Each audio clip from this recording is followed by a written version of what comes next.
Ten champs, baby. That's right. First time outright since 1945. Biggest turnaround, best coaching job in the history of sports. Best coaching job in college football history. We're talking about big boy football with big boy schools. It's a broader point. None of these guys know a damn thing about college football or what is real in college football. You don't really understand unless you've been here. This show is presented to you by Prize Picks. All right, Indiana, Big Ten champs, baby. That's right.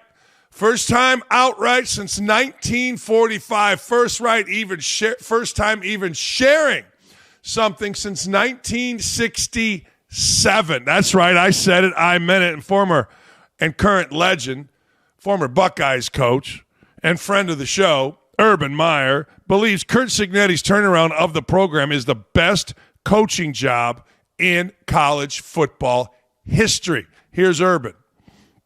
What happened? This is the greatest turnaround in the history of our sport, college football.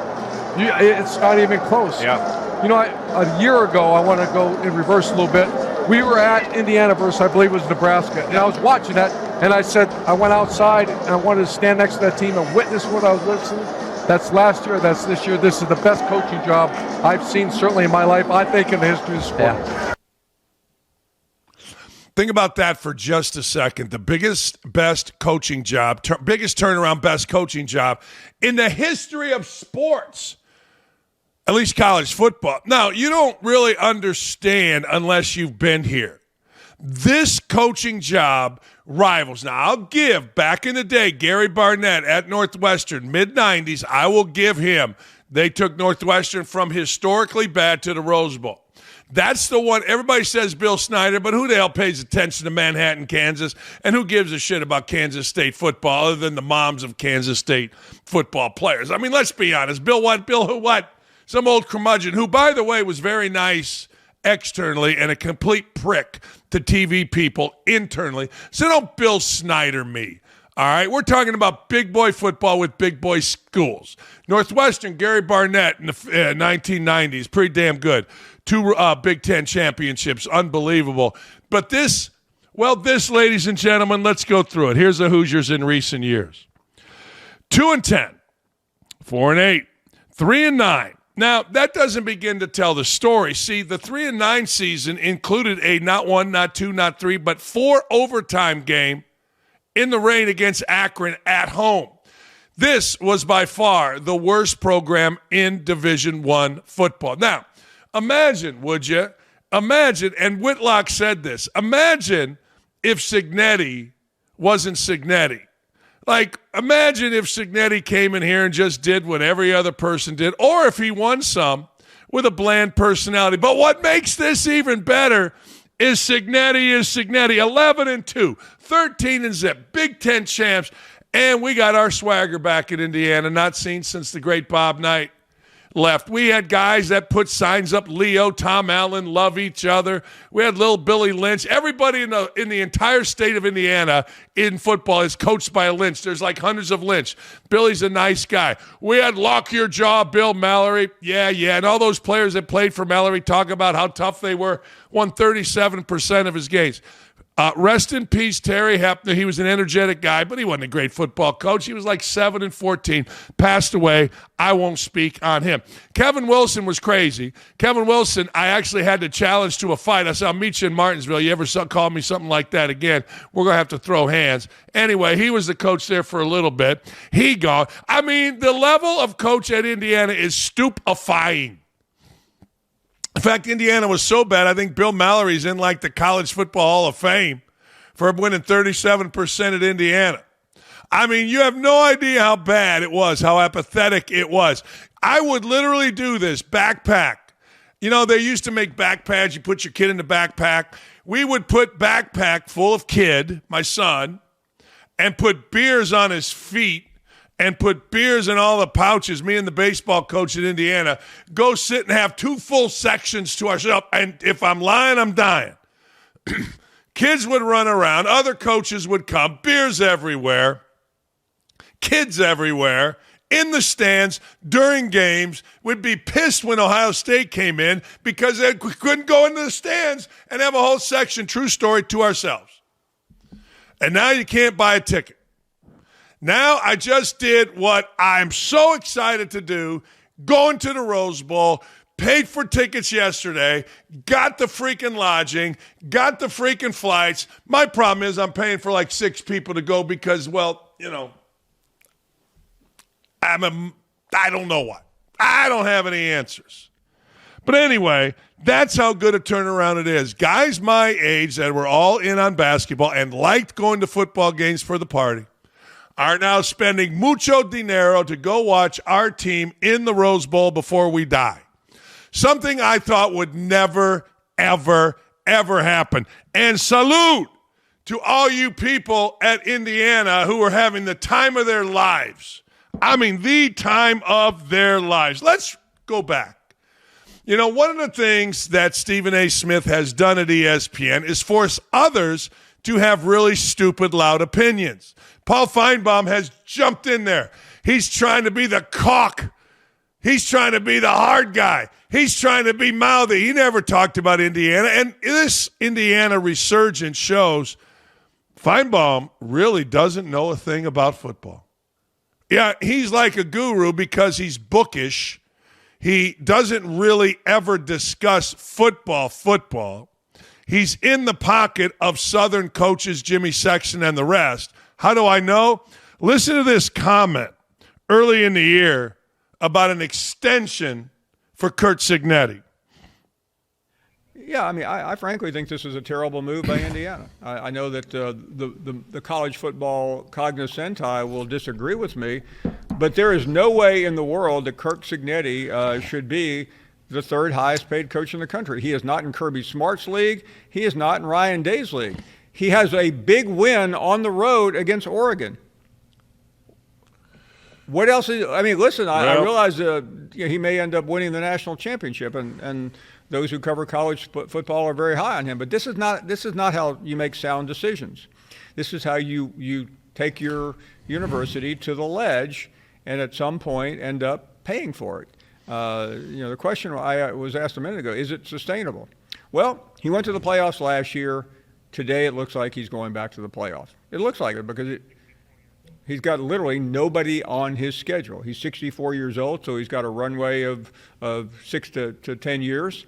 But you just mortgage your university to an astronomical contract based on what? He didn't beat anybody last year. And I know I'm going to be excoriated for sounding like that guy against Curt Cignetti. I'm just being realistic. It's too bad somebody didn't say the same thing I'm saying about Jimbo Fisher or Mel Tucker or any of these other coaches that ended up with these ridiculous, or James, well, I did say this about James Franklin. That's a great day for Curt Cignetti, but I'll make you a prediction. That athletic director probably gets run out of there in about 5 years because they're not going to be able to sustain this. I'll bet, and I said this at the time before they beat Ohio State, before they beat everybody on their schedule, I'll bet you anything you want Scott Dolson is here 5 years from now. You know, here's the thing about what I've learned this year, and this is more NFL than college, but these guys really don't know anything. Like, Paul Feinbaum knows zero. Curt Cignetti, according to the economics, has already paid his contract off, his entire contract. When you factor in things like applications at the school, out-of-state applications, the publicity brought to Indiana, he's already paid his entire contract. The whole thing. Like, he could go 0 for a lifetime right now. And what he has done at Indiana financially, now he's talking about the school being underwater. No. He has paid off for the city and for the Indiana University. I mean, I'm not going to do it for Cignetti. I talked to Scott Dolson about it, and he made it very clear. But it's a broader point. None of these guys know a damn thing about college football or what is real in college football. Now it's kind of sad. I get it, though, if you get loud and you get stupid and you get like Stephen A. Smith, which is what you got to do now because Smith set the bar, and McAfee's right there, too, but McAfee actually knows. Now, good for Paul Feinbaum. Hey, Paul, you stay over there. Great, you got your show. You got Hillbilly Slim calling in. You got Janice from Panis calling in. All right, great. Stay over there. Stay over there because you got exposed. See, here's what I've said about people. Mina Kimes talked one time about Shane Steichen and the Colts, and she was so wrong that I knew she doesn't know anything about other teams. If the one time she said something about my team, I knew she was dead wrong, then I don't believe her about other teams. Same thing about Paul Feinbaum. Paul Feinbaum is shilling for the SEC if you want to go to the surface level, but the truth of the matter is Feinbaum doesn't know what he's talking about, and it's sad, really. Because he's got a massive platform. And you all think he does because some hillbilly with a southern accent talks about go Bible. No, it's fascinating to me. When Cignetti got the job, he walked onto the court at an Indiana basketball game and he ignited the crowd. Nobody who knew this guy was. But he came out with a swagger, and this is what happened. And this, ladies and gentlemen, endeared Curt Cignetti to the masses, but then you got to win. And he did. Here's Cignetti. First impression, IU fans.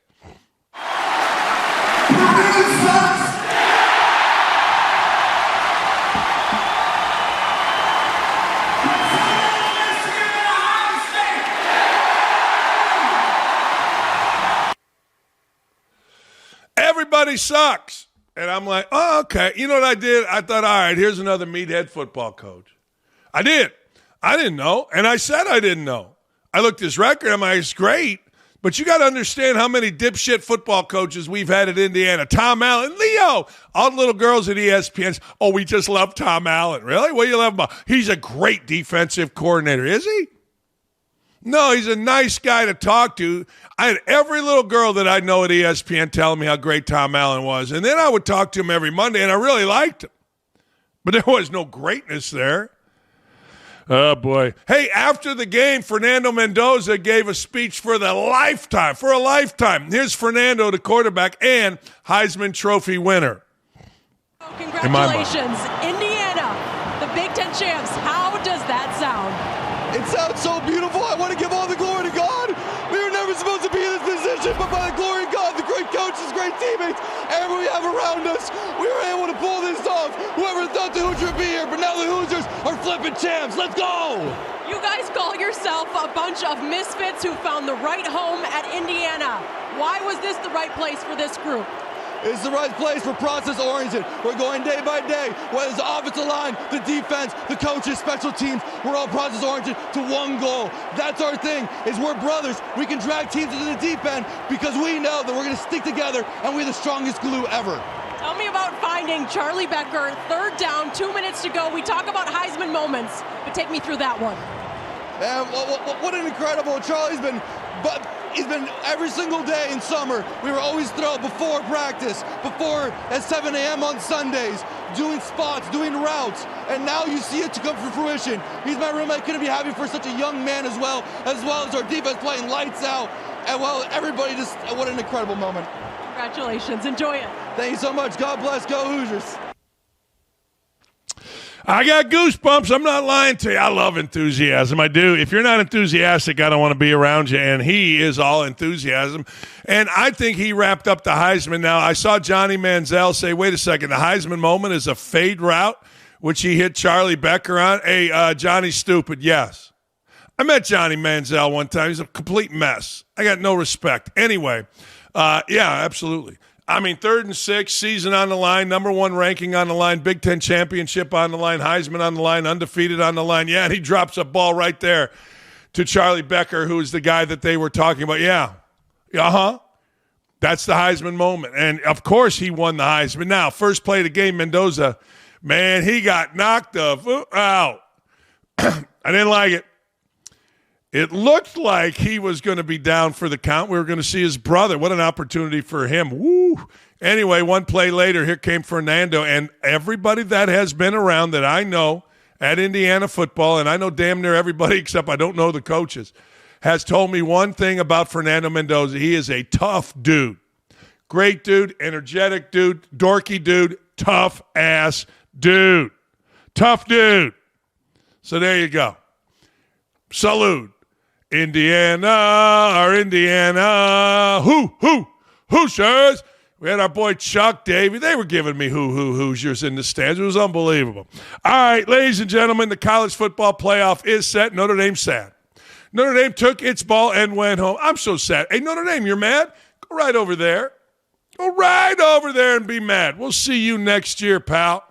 Go to Notre Dame, learn to quit. And don't even try to tell me. Don't even think about telling me that the players made this decision. You think Notre Dame, which is the most political football program in the United States, lets players decide whether or not to go to a bowl game? Really? If you believe that, go stand over there. They may have acquiesced and said, hey, guys, we're going to take a vote. But there ain't no way players are going to vote. Well, there is a way players are going to vote. But there's no way Notre Dame and all Notre Dame's bullshit is going to allow players to decide their brand. Now, you can think it does. I had Drake Bowen's dad discuss with me on Twitter. Drake's one of their stud linebackers from my high school about I can see both sides of players. I told him, come on my show in the afternoon if you want. If you don't, good. But the truth of the matter is, if you think for a second the players are running what happens with Notre Dame's football brand, you're out of your ever-loving mind. But good for you if you do. Here's a screenshot. Here it is. Here is a screenshot of the playoffs, and I'm going to be in Pasadena. I'll have boots on the ground in Pasadena. I've never spent as much money in one sitting as I have to go to the Indiana game in Pasadena against whoever the hell wins that game. I've never spent so much money, and I ain't mad at it. I figure what the hell, I'm old, I'm dying. I'm not dying, but, at my age, you never know. And so, hey, kids, let's go. Daddy's paying. And I can't wait. Anybody got a beach house out there? I'll rent it for you. Anyway, here it is right there. Here's RG3 on Bama getting in with 3 losses. Getting blown out in the conference championship matters for a Big 12 team like BYU, but it doesn't matter for an SEC like Alabama, who had more losses and a bad loss to a 5-7 team. Unbelievable SEC bias. All right, I agree with RG3, but I'm watching BYU, and you're not getting in. You're just not. I'm watching Alabama, and I'm saying you're not getting in. If I were on the committee, I don't have all the analytics. They do. Most times I trust them. But the truth of the matter is this. Ray Charles could watch Notre Dame and watch the other 2 teams, Alabama and BYU, and say, you know what? Better team's Notre Dame. Now, and as I said earlier in the show, I'm not a Notre Dame apologist, not even a little bit. I grew up an hour from there, Catholic kid, but I wasn't one of those. I got this whole phone filled with guys from Notre Dame that I went to high school with, some of whom went to Notre Dame, all of whom's parents loved Notre Dame, so they did too. But I'm not an apologist, but there's no way in hell I'm taking Alabama the way they looked late, BYU, over Notre Dame. And I get it. Notre Dame made a mistake. They should have played Toledo and Bowling Green, been undefeated, and they would have been number 1 in the country. That's a whole different story for another time. Here's Danny Cannell. We're all arguing about Alabama, or Miami, Alabama, Notre Dame, and overlooking the 2 groups of 5 schools occupying spots when they have zero business. I agree. Tulane and absolutely James Madison has no business being in this. If you're going to tell me that you're going to put in the best 12 teams, there is no scenario under which Tulane and James Madison should be in this tournament. And I will do something that basketball guys, my friend Billis and others, don't do. When they say a team shouldn't be in, and that team like VCU goes on a run to the Final Four, I know what they're saying. Jay would say, well, they didn't deserve to be in. Good for them. They made a run, but I wasn't wrong about that, them not being in. I'm going to go the other way a little bit, and I'm going to say, you know what? I don't think you should be in. Prove me wrong. They can't. This is football. It's way different than a guy getting hot. Remember that fat white kid for Oakland that started hitting a bunch of threes. He wasn't fat. But you know what? Next thing you know, Oakland beats Kentucky. Jack something was his name. Well, you know what? It can't happen in football like that. You got to get really lucky for about 45 minutes out of the, 50, 60 minutes in football. No. Anyway, I don't disagree at all. Pete Bevilacqua, my feelings, he's a Notre Dame AD.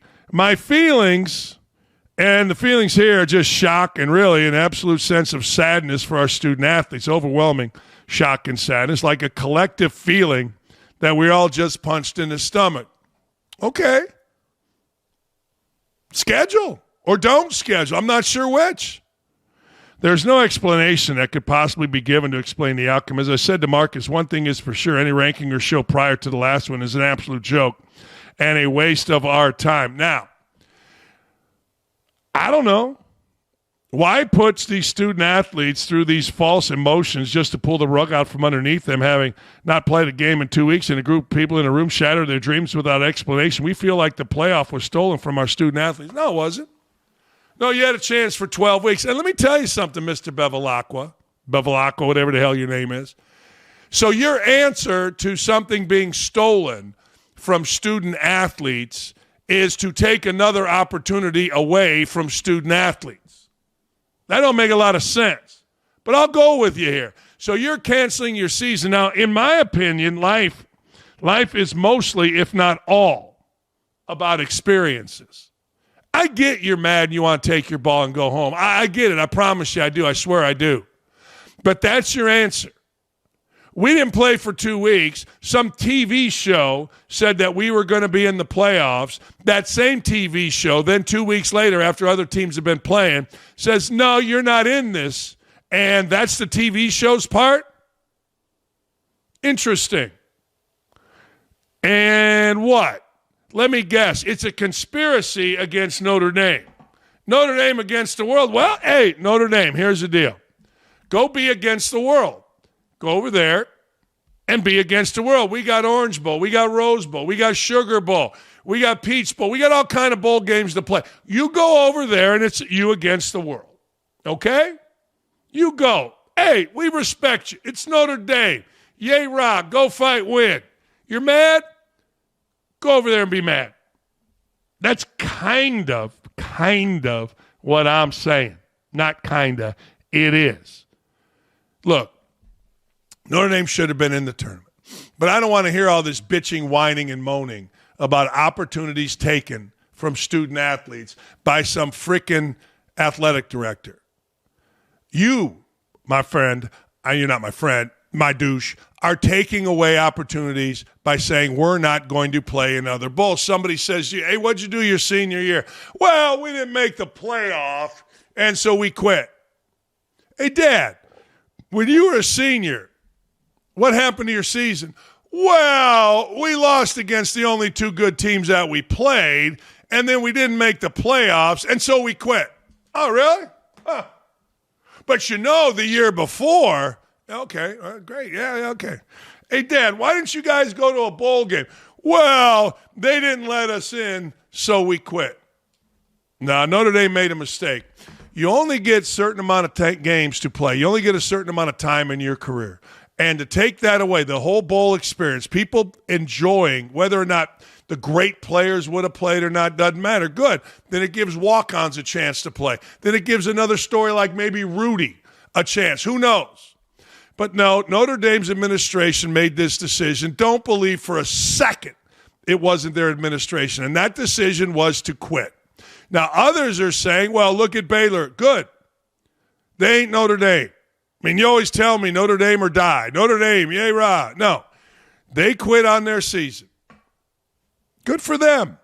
That's the bottom line. You know what's going to happen with us? We're going to watch the living hell out of bowl games. Notre Dame, tell you what, go to linebacker, you blockheads. Do some shots. Yeah. It's happening in college sports, and it is teams opting out of bowl games. Now, this has happened before, I get it, and there are absolutely no bigger cowards than Notre Dame. Notre Dame fancies itself to be up here. I had a former Notre Dame player yesterday come at me and say, these bowl games are beneath Notre Dame. I said, whoa. I know people that teach there. I know people that coach there. I know people that went there. I know and have friends on boards there. There is literally nothing beneath Notre Dame when it comes to money. Nothing. Zero. Zip. So stop with that. They took their ball and they went home. They did. We have decided to withdraw our name from consideration for a bowl game following the 2025 season. We appreciate all the support from our families and our fans, and we're hoping to bring the 12th national championship to South Bend in 2026, the Notre Dame football team. Let me explain this to you. There is no way in hell, none, zero, zip, that Notre Dame, whose number one brand, the only thing that they care about is football, the money from football. You know, remember back when Notre Dame didn't get massive amounts of money from football, Navy funded the Notre Dame program. That's why Notre Dame plays Navy. Now that you don't know that. Don't try to tell me that the players voted. I get it. The administration made it seem and want to make you believe the players voted. But if you think those players control the fate of the brand of Notre Dame football, you are out of your mind. No chance those players. I'm sure they voted, but that vote didn't matter. Or it was set up by an administration that said, look, here's our plan. And one of those plans is you're still going to get paid. You're still going to get your bowl bonus if you vote no. No. Don't think for a second this decision was like, hey, guys, we want to know if you want to go play in a vote or in a bowl game. Let's vote. Not a chance in hell was that the deciding factor. You know, again, BS other people if you would like. That's fine. But don't try to BS me. I know how this stuff works. So, piece of advice, quit your bitching, quit your whining, join a conference, figure it out. Don't sit out the last 2 weeks. But here's the worst thing. They're saying, listen to this. This is, from Ross Dellinger. A newsy wrinkle from Bravacqua, the AD. Listen to this. As part of an MOU signed last spring, Notre Dame is assured of a CFP berth if it's ranked in the top 12 starting next year. That's complete nonsense. If this year's situation unfolds next year, Notre Dame's in, Miami's out. Which doesn't seem right because Miami beat Notre Dame. Notre Dame wasn't the only team. Iowa State, Kansas State, they're not going to play. Great. Good for them. But they lost their head coach. Big difference. Huge difference. The Iowa State Cyclones and Kansas State Wildcats paid the price for deciding to opt out of a college football bowl game on Sunday. The Big 12 fined them $500 each. Yeah. While the conference acknowledges the difficult timing around coaching change, the Big 12 was responsible for fulfilling its contractual obligation to its bowl partner. Iowa State finished 8-4. 6-6, Kansas State. Both teams, because they reached 6 wins, were bowl eligible, but both teams found themselves in an inopportune position. Head coach Chris Kleiman announced his retirement early in the week. Head coach of Cyclones, Matt Campbell, decided to leave for Penn State. Yeah, all right. Here's Jamie Pollard, the Iowa State AD. The administrative staff, coaches respect and support the players' decision. Our student-athletes have had an incredible season. We're grateful for the leadership as we work through the process. Gene Taylor, decision not taken lightly. Coaching staff transition, several uncertainties regarding player availability. There you go. There you go, Kansas State. Finally, somebody tells us the truth. Player availability. At least this guy's being honest. I felt, the AD said, it was not in our best interest. Blah, blah, blah, blah, blah. Don't even think for a second these schools and all the money involved are going to leave it to some kid that may or may not be there next year to make that decision. Get out of here with that. Stop it. Hey, what a perfect day to have Coach Eli Drinkwitz on from Missouri. Just college football's all up in arms. But you know what Coach is going to do? Coach is going to take his team and play Virginia in the Gator Bowl. That's what the hell he's going to do. In Jacksonville, December 27, he's going to go play football because, well, kids play football and coaches coach football. Coach, I grew up an hour from Notre Dame. I'm a Catholic kid, played basketball at Indiana. I'm just bitching today, but thanks for playing, Coach. How about that? Thanks for playing. Yeah, people say anytime, anywhere. I guess some people mean it, some people don't. So, for us right now, we got an opportunity to go play in a bowl game. I'm fired up about the opportunity. Everybody's different. Everybody's seasons are totally different. Our goals got changed. When our quarterback got dinged up and injured. And so for us, this is a heck of an opportunity. I think bowl games are really determined by two things. One, the location. What an awesome location to get to play in Jacksonville, Florida at an NFL stadium. Have a great experience in Jacksonville. And then the second one is the opponent that you get. I mean, what an awesome thing to get to play the ACC regular season champ. Get to play Virginia. I know it didn't end the way they want to, but that's a quality team. Got really good players and an SEC, ACC matchup. So I love to play. I know our seniors love to play the game. And I think the reality of it is you never know when the last time you get to play football is. It's just not the same. And so for us, I've spoken about this a lot. I don't like this playoff or bust mentality. I think it's bad for college football. I think it's bad for the sport. I think the playoffs are awesome. I don't think it's nearly inclusive enough. I think when you got 130 something college football teams and only 12 make it, and then for it to be decided by committees, I love committees. Committees have totally screwed up American government. They've screwed up most everything that's good. And so now we're letting committees screw up college football. And then I'll just say this, since we're already on this whole thing, just because viewership is up in college football does not mean that college football is healthy. It does not mean that college sports is healthy. It means that viewership is up, and there's a lot of reasons for that. But for us to maintain the success that college sports are having, we've got to look at it, man. Like, there's no way I think that anybody could think that this calendar is healthy. I don't think there's any way that they can think that this is healthy for the student athlete to constantly be transferring and not getting progress towards degree. To leave college athletics without a degree I think is really bad for the student athlete. I think it's bad for coaches. And we've got to figure all this out because, again, just because viewership is up doesn't mean the sport is healthy. I want to get into that a little bit. You've proposed, correct me if I'm wrong, but you've proposed a 30-team playoff. And something else, Coach, I coached for a long time with Bob Knight, played for him, coached for him, and every day we talked about academics. And when I was a head coach, I had an answer for graduation rates. Coach, I swear to God, I don't hear, and rightfully so, I don't hear one single discussion about APR, graduation rates. I want to go to the 30-team playoff first. Will we just be bitching about the 31st team? No, because here's the reality. Everybody took that number crazy. What I'm talking about is on Saturday. What if that was play-in Saturday? What if Duke beat Virginia, Duke got in? Then there's no committee. Or, hey, Alabama, there was zero chance Alabama was getting left out. How could you punish a team for playing in a championship game? I mean, I don't see how anybody could complain about that. Like, either everybody plays on championship Saturday or nobody plays on championship Saturday. So what my point was, if you have 4 guaranteed spots in the Big 12, 4 guaranteed spots in the SEC, and on championship Saturday, it's 1 versus 8, 2 versus 7, 3 versus 6, and 4 versus 5. Now you have an opportunity to earn it. And upsets happen.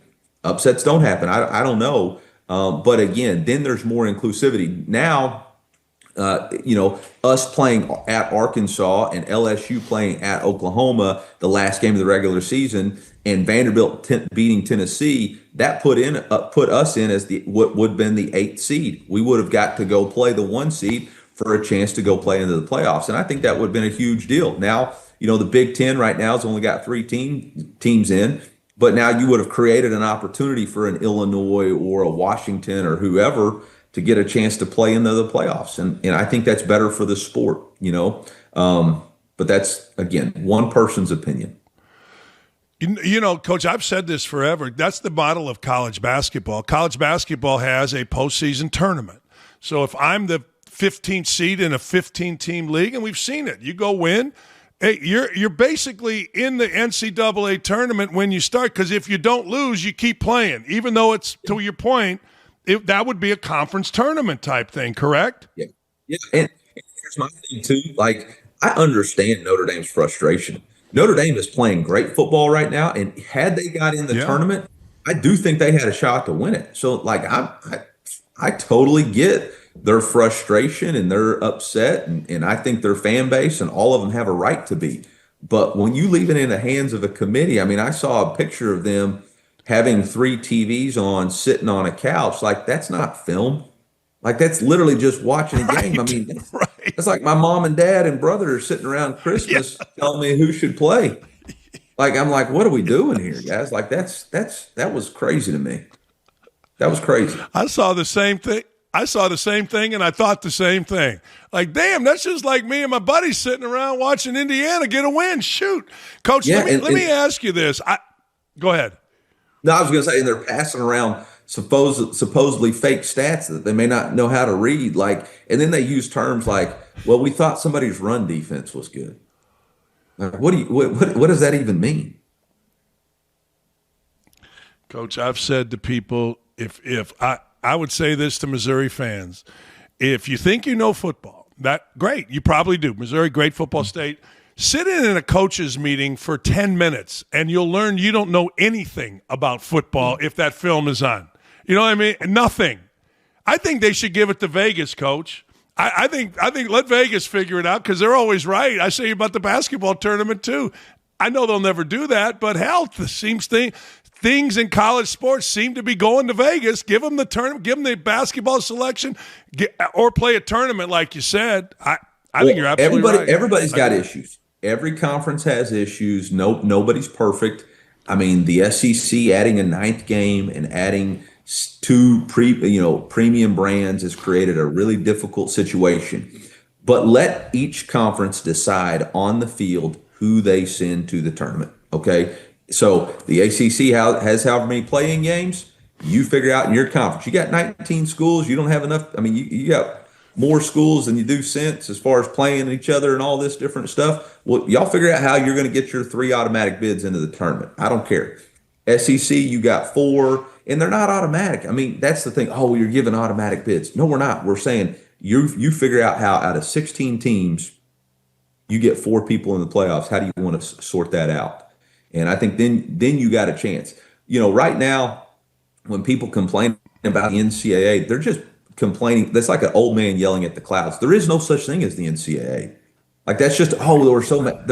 I don't even know who the NCAA is. Nobody does. The NCAA is a loosely associated group of people that's connected by presidents that has 7 different committees that you have to vote through to get anything done. It's non-existent. The only power in college football right now is conference commissioners. So, I mean, at the end of the day, we're going to have to figure out how to get college commissioners to put aside their tribalism to figure out the greater good of the sport. And so far, none of us have been able to do that. You talked about this earlier, Coach, and I'd like for you to explain it to people. You mentioned the calendar of college football. A lot of people have mentioned the calendar, but I'm watching shows, and I don't see anybody really explaining it. Right now, what season are you in, not football-wise, but behind the scenes, the recruiting and all? Where are you at with that right now? So we just signed our high school class on December 3rd. So now you're in negotiating season with your own players. And pre-portal season, which is illegal, but everybody's doing it because you're not actually talking to the kids. You're just talking to agents, and agents are calling you and saying, here's a list of kids. Would you be interested in any of them? And then you say, well, what's their price? And they give you a price, and you're saying there's no way we would ever pay that price. And so, but anyway, and now we're in bowl season. And then you got coaching search season. And then, by the way, we've got finals because these guys are student athletes. And then you come back in January 2nd and the portal then officially opens. But then you have school starts for some places January 6th. So when we're talking about the calendar, what we're saying is we need to find a way for the football season to end before all of these discussions happen. And at the end of the whole conversation, we have all forfeited our right to complain or control our calendar because we've sold it to ESPN and we've sold it to TV, and college football playoff has pitted us versus the NFL by playing all the way into January instead of playing on its natural conclusion date, which would have been January 1st. There's really no reason that college athletes should have to play in 2 semesters. I don't think that's fair to the football. I mean, we start before school starts, and now we've got multiple teams playing into January, which the toll on that body is really difficult. In the background, you mentioned negotiations. I've read the Price Armacantay's book, a lot of Maryland stuff, but do kids hold the cards there? Leverage is everything in a negotiation. I mean, Can a kid come into you and say, "Coach, I'm not playing in this bowl game unless I get this," or "Coach, blah blah." I mean, that's the real world of college football right now, is it not? I mean, everybody's situations are set up differently. Yeah.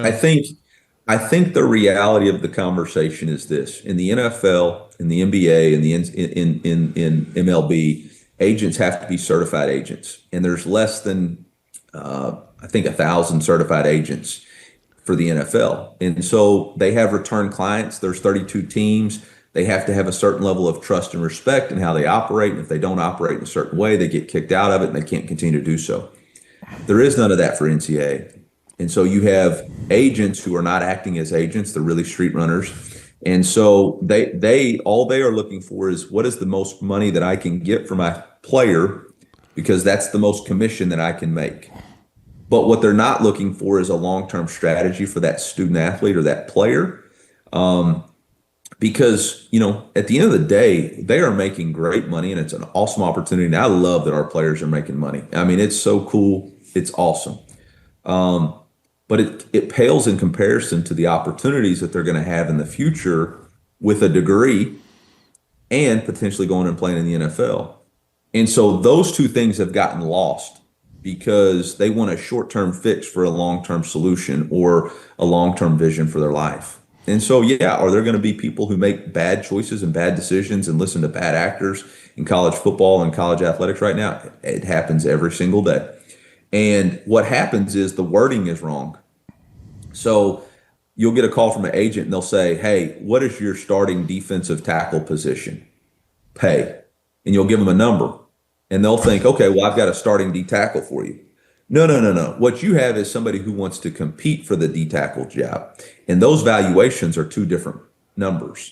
But players and agents don't want to have honest conversations with themselves on what the actual value of their player is. They think he should be the starter, just like a lot of people have opinions on who should be the starting quarterback at places. That doesn't make them the starter. And that is the whole conundrum that everybody is in. Coach, what's the answer? Yeah, so there's lots of answers. Number one, it starts with a centralized power force. You have to have a commissioner of college sports. Number 2, you have to empower that person. We cannot be making football decisions based off of what is going to be acceptable for the other sports in the NCAA. Football is a $1 billion industry. There's $3 billion a year bet on college football. We are signing $1 billion TV rights. And to think that we tried, when they passed out of rules about NIL Go and CSC, it was 3 pages and it included every sport. Guys, we need rules just for college football because the college football problems are a lot different than women's gymnastics or men's golf or even men's baseball. And to try to find something that encompasses all of them is impossible. And so until we as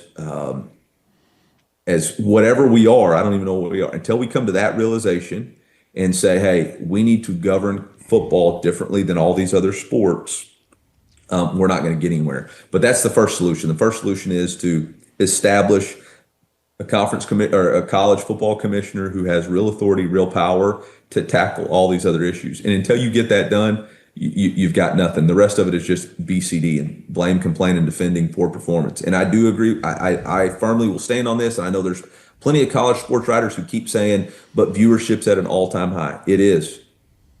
But that does not mean that that we are healthy and well, because we are not. And I'm just telling you, from a person who's operating on the inside of it and seeing how this consistently is evolving and changing. I mean, we just got a change that dramatically changes my roster on Friday. And I mean, that continually happens day in, day out. We cannot continue to function like this and expect that the product on the field is going to continue to be successful. So people understand, like 20% is what, and my long story short, agents in the NFL 2-3%, agents in college football, I'm being told, are leaving the NFL and other places coming here because they get 20% of a kid's deal. That's an example of, I think, you tell me I'm wrong, that's just one example. There's many, but that's just one example of the sport just run amok when there's no guidance, as you said earlier, about 20% of kids' money is going when an NFL or a basketball agent, NBA is 3%. That needs guidance. Absolutely. And here's why they're able to charge 20%, because they're saying it is an NIL contract. And so for me, I operate with an agency. I've got an agent. He charges me 4%. And then if he was to secure any name, image, and likeness opportunities for me, he would charge 20%. And so they're saying that, well, that's the deal. But the reality of it is it's a fixed number based off of revenue share now. And so charging 20% is awful. I had a story come in here, which I know is 100% true. I had a student athlete who signed. He had a person who connected him to an agent to sign for 15%. The person who connected him was supposed to get a finder's fee. He never got the finder's fee. He got fired from the agency. He convinced the student athlete to not pay the agency, but to pay him instead. And then he was sued by the agency. And so it is, again, yes, viewership is up. But the symptoms and the sickness of college football right now for the student athlete is not good. And it's not good. And we're trying to help. Your team? Go ahead. Well, I'm saying we're doing all we can. We're doing all we can. But again, when you add money into the equation, you create a level of and then you add agents who are trying to advise people. Again, when you're dealing with 18 to 22, 23-year-olds, and you're offering money that's been, it's a large sum of money, and every decision is based off. I had this conversation with my team. Money doesn't lead; it follows. You should never make a decision based off the most amount of money. You should make a decision based off the long-term future of your life and what the vision is that you have for who you want to become, and understand that then money follows that. What do you want to be? You chase your passion for life for what you want to become, not based off of, hey, I'm going to go pursue this job because it's going to pay me the most money. I chose to be a teacher and a coach. I thought I wanted to be a lawyer, but I realized my passion was developing and being around young men and chasing the game of football at the highest level. All of a sudden, it's opened up avenues that in my lifetime, I never could have dreamed to occur. I mean, 15 years ago, I was making $15,000 a year with no benefits, right? But that's because I made decisions not based off of money, but based off of, hey, this is what I want to pursue for my life. And I think we've gotten that backwards a little bit. And when you do that, there's going to be a lot of collateral damage. There's going to be a lot of collateral damage. There is a lot of collateral damage right now, and we're going to continue to see it. I had guys, young men, making six figures last year. They graduate. They do not make that dream of making the NFL. Now they're being offered what would be considered an awesome salary at a starting job, and they have no idea how to adjust. And so that's something that we've got to continually educate and teach. We've had Tommy Tuberville. He's a friend of the show. He's been on here numerous times. And do you think the federal government should get involved in this? What do you think about that part? I do. I think, again, because there is no such thing as the NCAA, and again, just because everything gets politicized, last week I thought the SCORE Act, I know it's not perfect, but it's something moving towards a semblance of something in place. But then you had NFLPA, you had a lot of different people shoot it down because they want to have the ability to unionize. Everybody's got self-interest in this thing.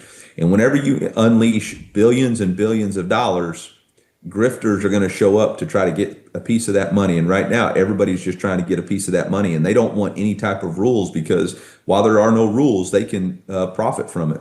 And, right now, every decision that's made at the university level or the NCAA level or the SEC level or conference level is based off of, can we win or lose the lawsuit? And so until we have some sort of protection to establish rules, it's going to get drifted further and further away from any type of normalcy. Again, I don't think the SCORE Act was perfect by any means, but at least it established some sort of guardrails. I seem to remember that this founding country was established with a constitution or a Declaration of Independence that strive to create a more perfect union. We don't have anything. We're just trying to get something in place so that we can start building. And right now, we got nothing in place, and that's just the truth.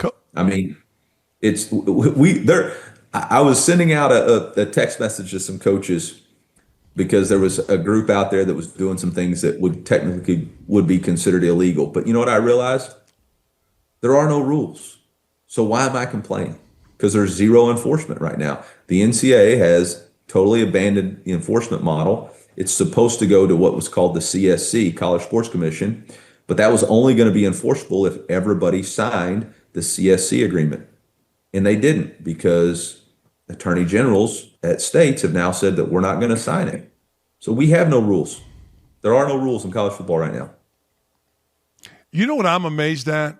And you've been in, I've been amazed at how this went from 0 to 3,000 so fast. I mean, it went from, hey, look, don't give a cheeseburger to a kid. Don't have bagels for a kid. I got in trouble one time, got pulled off the road by Coach Knight because the other assistant made a phone call to a kid. I made a phone call in the same week, and that was considered illegal. And I had to come back and explain myself for making a phone call because I was in Arkansas.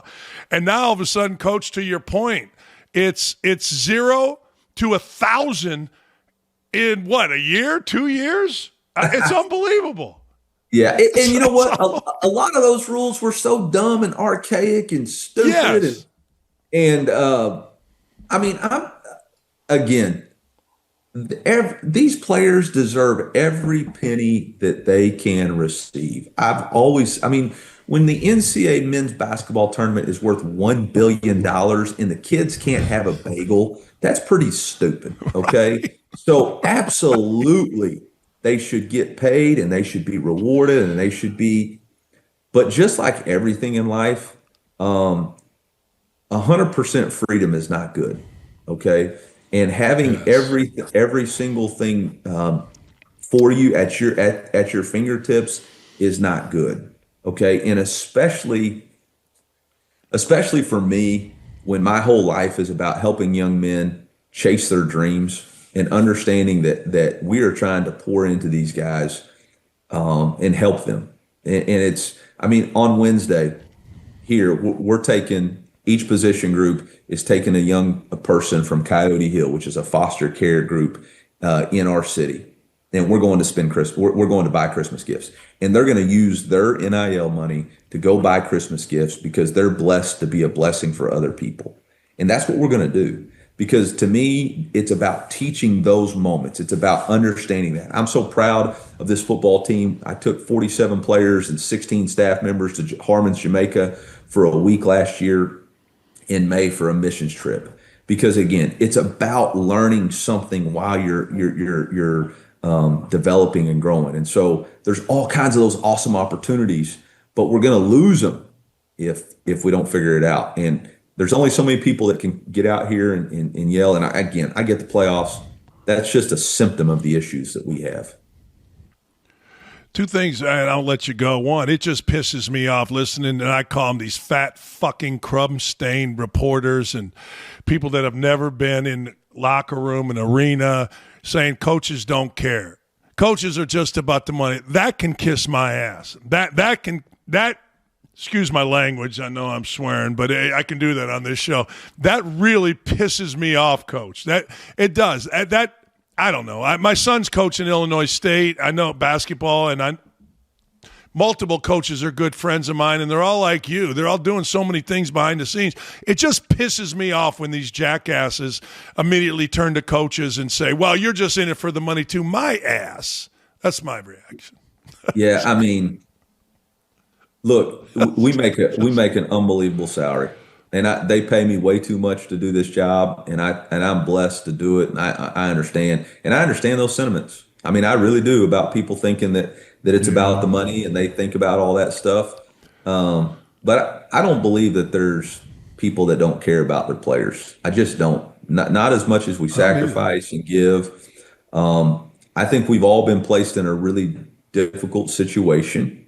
But man, when I think about the game of football, when I think about the game of basketball, I think about the lives that has changed. I think about the positive impact it's made on society. And man, I'm for the good of the game. That's what I'm worried about. I'm for the Friday night lights. I'm for the Saturdays. I drove by a Division III school the other day and looked at their stadium and was just like, man, that's football at its purest form. And I'm afraid we're going to lose all of it if we're not careful.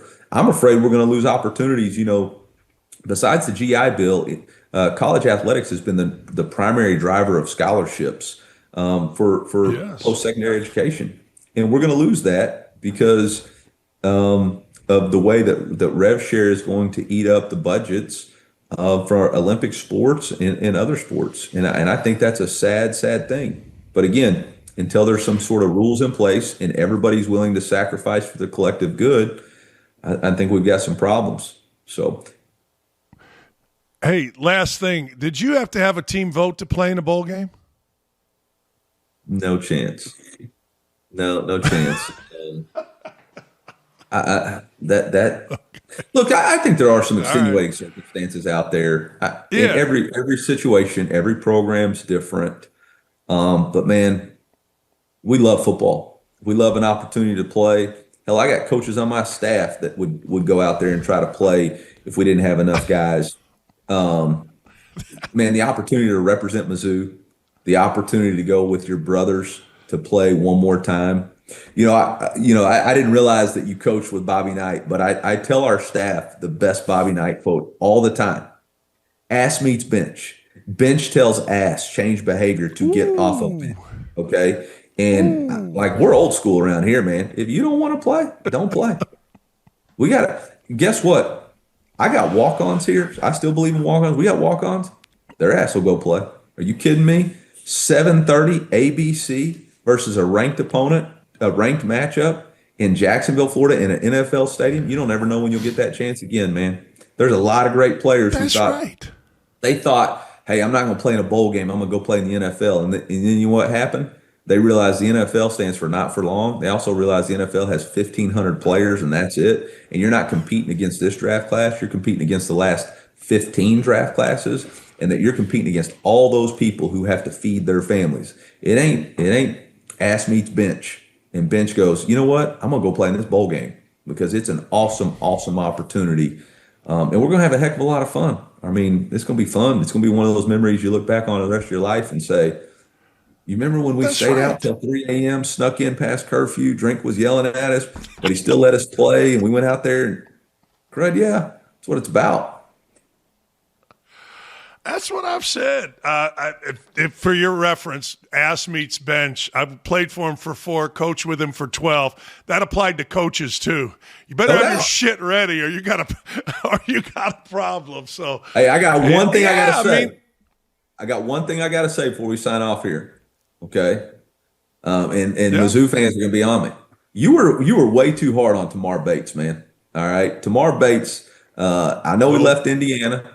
No, I know he left Indiana, and everybody could be upset about that. But that young man came here. He played really good basketball for us, and it worked out really, really good for him. So we'll agree to disagree. But I did feel like let me tell you what I said. Let me tell you what I said. Okay, it got misconstrued. Okay. Indiana basketball is in my soul. Okay. 100%. He walked, I saw a video. He came, he signed late. He was a big time recruit. And you will appreciate this. Now, you're not going to say it on the air, but you will appreciate this.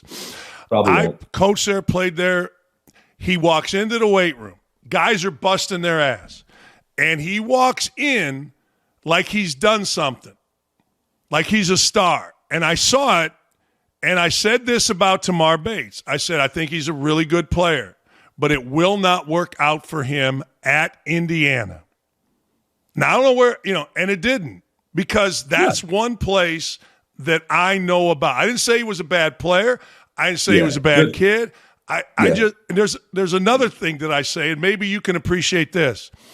At Indiana, maybe it's the same at Mizzou, mommies and daddies being on Twitter never works out because the fans will turn on you. A mom will, So that's all I said about Bates, and then it got misconstrued that I said he was. I don't even know him. I didn't say. I just said at Indiana that will not work out. Go ahead, Coach. Sorry. Well, no, I'm just going to say this, man. Again, to me, the players are not the issue. It's the system that we've created. It's the recruiting style that we've created. All this different stuff. That's right.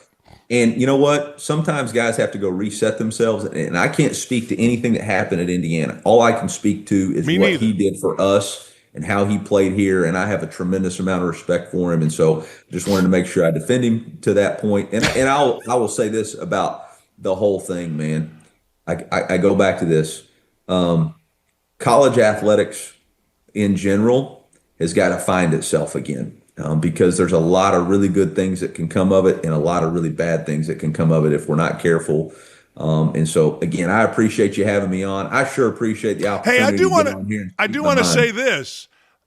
I think it's awesome because a lot of basketball coaches and a lot of football coaches are so into their own world, they don't even know what's going on with the other sport. I think it's great that you knew about that deal with Bates. Now, maybe your SID told you and you needed to step, but I'm just saying, I think it's great that you did. No, my SID just showed up like 5 months ago. He didn't know anything about Missouri. So the reality of it is, man, I believe in our university's mission, and I understand as the head football coach, man, I support our basketball program. I think Dennis is doing a great job. Kelly Harper just had her 400th career win. She's an awesome basketball coach and an awesome basketball person and a great representative. And I think Dennis is doing a tremendous job. And, this is a basketball state. This has always been a place that basketball means something, and the legacy and norm. And, Brian Smith, our wrestling coach, does an outstanding job. They're consistently a top 10 wrestling program, and our women's gymnastics program is doing an unbelievable job. So, man, this is about representing the state of Missouri, and our platform here has never been more important, especially since the Chiefs lost last night. Sheesh. Mizzou football's got to really take it to the next level with the Chiefs struggling. Is that the last play we see from Travis Kelce and Patrick Mahomes? I hope not, but is that the last? Is that the lasting reminder? Because everybody's now saying the Chiefs can't make the playoffs. Is it over for them, Coach? I'll say this. You never count out Patrick Mahomes. the dude has always been lights out, fourth quarter, 2-minute drive. So I think as long as it really is going to depend on if the committee lets him in or not, right? Doesn't it go to a committee vote in the NFL?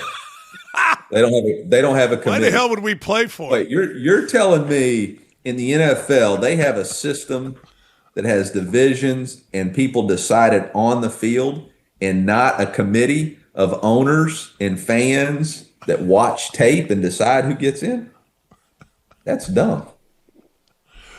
That's dumb. They are the number one sports product in the world. What?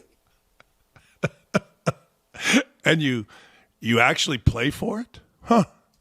Coach, awesome, man. And they all have the same rules. They have rules in place that creates a system of equity. You got to be kidding. Wait, and all the players sign up for those rules? This is nuts. Stupid idea. You know what else? You know what else they don't have in the NFL, speaking of rules?